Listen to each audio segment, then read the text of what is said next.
Everyone, কেমন আছো সবাই বন্ধুরা? আশা করছি সবাই ভালোই আছো। আচ্ছা, এই গাছটা কি তোমরা চেনো? এটা অনেকটা আদা গাছের মতো না, কিন্তু না, এটা হলো দোলন চাপা গাছ। দোলন চাপা একটি সাদা ও সুগন্ধি ফুল গাছ। এই ফুল কিন্তু সাধারণত বর্ষাকালে দেখা যায়। মাঝে মাঝে এদের ফুলের দেখা শরৎকালেও মেলে। এই ফুলটি সন্ধ্যায় ফোটে এবং যত রাত বাড়তে থাকে তত এদের তীব্র একটা ঘ্রাণ চারিদিকে ছড়িয়ে পড়ে। যাই হোক, এর সাথে তো তোমাদের পরিচয় করিয়ে দিলাম। এখন এর মাটি প্রস্তুতটা দেখে নাও। মাটি আর গোবর সার দিয়ে একটা সুন্দর মিশ্রণ করে টবে ড্রেনেজ সিস্টেম তৈরি করে তারপরে মাটি ভরে আলতো হাতে গাছটাকে বের করে নিলাম এবং তারপরে সুন্দরভাবে সেই মাটিতেই আবার বসিয়ে দিলাম। বসানো হয়ে গেলে তার উপর দিয়ে তৈরি করা মাটি দিয়ে সুন্দর করে লাগিয়ে দেব। আর দেখো, বলতে বলতে কিন্তু আমার লাগানো শেষ।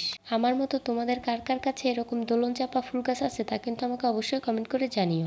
তারপরে আর কি দিয়ে দেবো জল। আর এর আপডেট জানতে অবশ্যই আমার চ্যানেলটিকে সাবস্ক্রাইব করে দিও। তোমরা কি করছো? সাবস্ক্রাইব করো। দেখা হচ্ছে পরে ভিডিওতে। বাই।